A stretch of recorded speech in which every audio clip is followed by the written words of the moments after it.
الحمدللہ وحدہ والصلاة والسلام علی من لا نبی بعدہ اما بعد۔ برادران اسلام، ہمشیران ملت، 14 اگست 1947 کی نسبت سے آج میں یہی عرض کروں گا کہ دنیا میں کسی بھی ملک کا نام ایک خاص مناسبت سے رکھا جاتا ہے، چنانچہ افغانستان اس ملک کو کہتے ہیں کہ جہاں افغان قوم بستی ہے۔ ترکستان وہ خطہ کہلاتا ہے کہ جہاں ترک قوم آباد ہے۔ عربستان اس خطے کو کہتے ہیں کہ جہاں عرب لوگ آباد ہیں۔ علی ھذا القیاس پاکستان وہ ملک ہونا چاہیے کہ جہاں پاک لوگ آزادی کے ساتھ رشتے اور بستے ہوں، لیکن افسوس کہ پاکستان کی تاریخ گواہ ہے کہ یہ پاک سرزمین پاک لوگوں کے لیے تنگ اور ناپاک لوگوں کے لیے وسیع ہوتی جا رہی ہے۔ آخر کیوں؟ کیا بانی پاکستان قائد اعظم محمد علی جناح نے پاکستان کی بنیادوں میں کوئی پاک نظریہ نہیں رکھا تھا؟ یا پاکستان کا مطلب کیا لا الہ الا اللہ کہ یہ نعرے حقیقت سے خالی تھے؟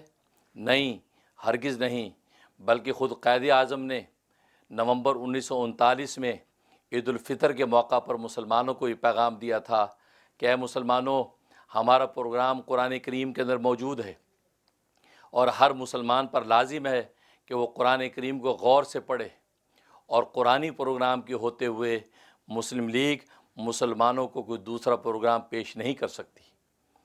برادران محترم، بانی پاکستان کی اس طرح کے پیغامات اور شہید ملت لیاقت علی خان کے متعدد خطبات کے اندر آپ کو قرآن کریم کے حوالے سے یہ پیغامات مل جائیں گے، لیکن افسوس یہ ہے کہ پاکستان کے اندر ان پیغامات اور خطبات کو اہمیت نہیں دی گئی، اور آج کا حکمران اور ایوان قرآن کریم کی آفتاب ہدایت کو چھوڑ کر غیروں کے بھجے ہوئے چراغوں سے روشنی حاصل کرنے کی کوشش کرتا ہے، اور یہی وہ اصل مرض ہے، اور یہی وہ اصل وجہ ہے کہ جس کی وجہ سے پاکستان آج کمزور اور منتشر نظر آتا ہے۔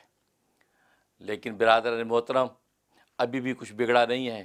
آج بھی اگر پاکستان کے سر پر قرآن کریم کا تاج پہنا دیا جائے تو پاکستان اصلی پاکستان بن جائے گا اور ایک ناقابل تسخیر سلطنت کی شکل میں تبدیل ہو جائے گا۔ اللہ سے دعا ہے کہ اللہ تبارک و تعالی پاکستان کو اور پاکستانیوں کو دنیا میں ہر جگہ سلامت رکھے، آمین یا رب العالمین۔